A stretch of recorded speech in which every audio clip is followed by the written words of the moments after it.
नमो बुद्धाय मित्रांनो, आपल्या सर्वांचे आपल्या मनपसंत चॅनल मनशांतीवर स्वागत आहे.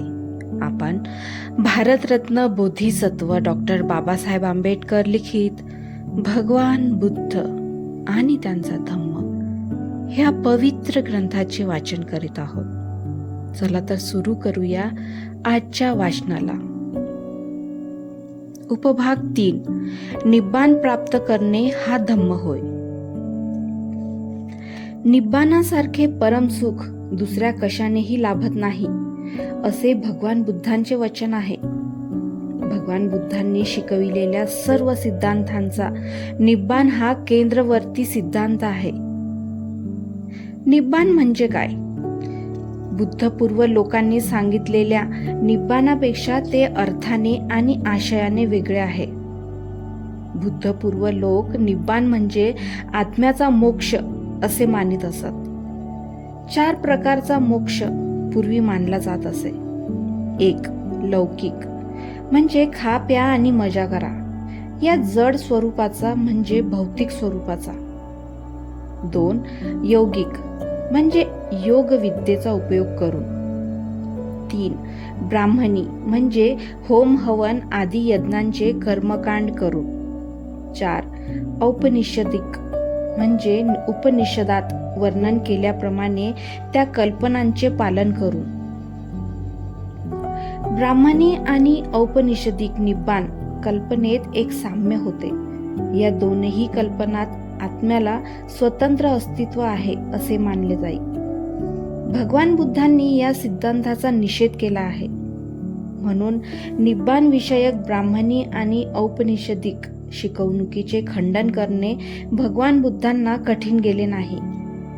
निब्बाणाची लौकिक कल्पना ही अत्यंत जड स्वरूपाची म्हणजे व्यावहारिक स्वरूपाची खा प्या मजा करा अशी असल्यामुळे भगवान बुद्धांना ती कधीच प्रिय नव्हती.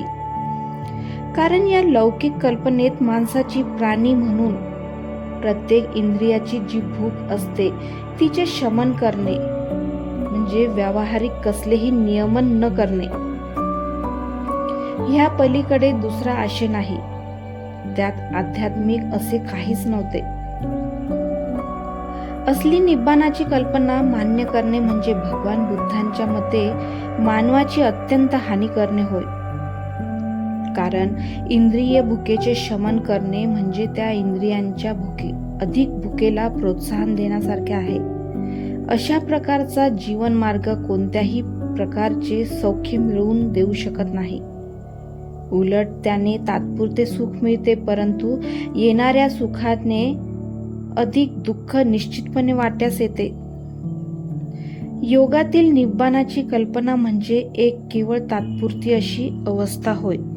त्याने मिळणारे सुख हे नकारात्मक स्वरूपाचे असते आणि ते मिळविण्यासाठी सर्व संसार परममुख व्हावे लागते.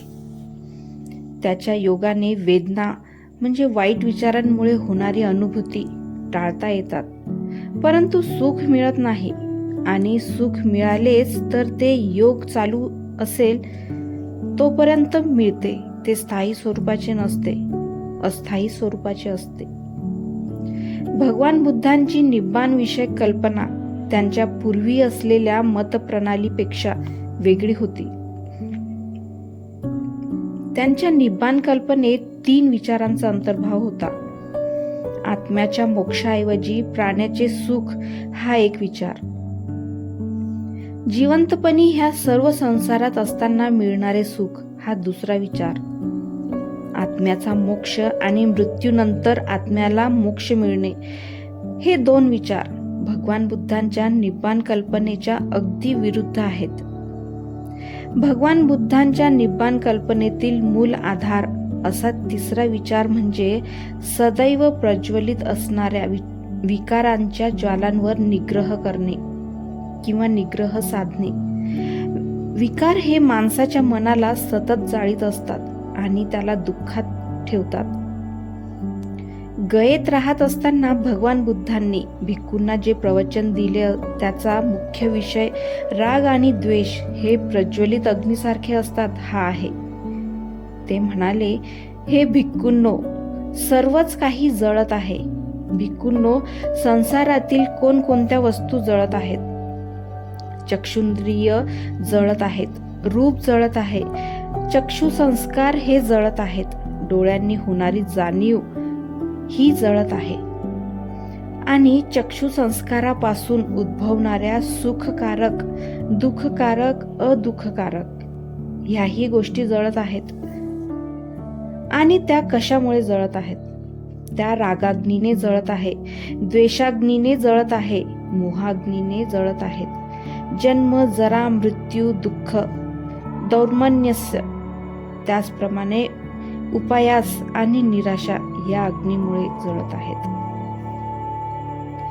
भिक्खूंनो, श्रोतेंद्रिय जळत आहेत, शब्द जळत आहेत, घाणेंद्रिय जळत आहेत, गंध जळत आहे, जिव्हा जळत आहे, रस जळत आहे, शरीर जळत आहे, चित्तातील संकल्प विकल्प जळत आहेत. चित्त संस्कारापासून ज्या सुखवेदना, दुःखवेदना, अदुःखवेदना उत्पन्न होतात त्या सर्व जळत आहेत.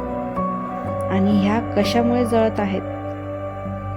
त्या रागाग्नीने, मोहाग्नीने, जन्म, जरा, मृत्यू, दुःख, दौर्मन प्रमाणेच उपायास यांच्यामुळे जळत आहेत. हे जाणल्यावर भिक्खूंनो, प्रज्ञावान व श्रेष्ठांच्या मनात उपेक्षा म्हणजे विरक्ती उत्पन्न होते. या उपेक्षेमुळे त्यांच्या ठिकाणचे रागाग्नी आदी विकार मावळतात आणि विकाराच्या अभावामुळे तो मुक्त होतो. आणि मुक्त झाल्यावर त्याला आपल्या मुक्तीची जाणीव होते की मी मुक्त झालो आहे. मित्रांनो, आजचे वाचन आज आपण इथेच थांबवूया. धन्यवाद. तेरा मंगल, तेरा मंगल, तेरा मंगल होय रे. सबका मंगल, सबका मंगल, सबका मंगल होय रे.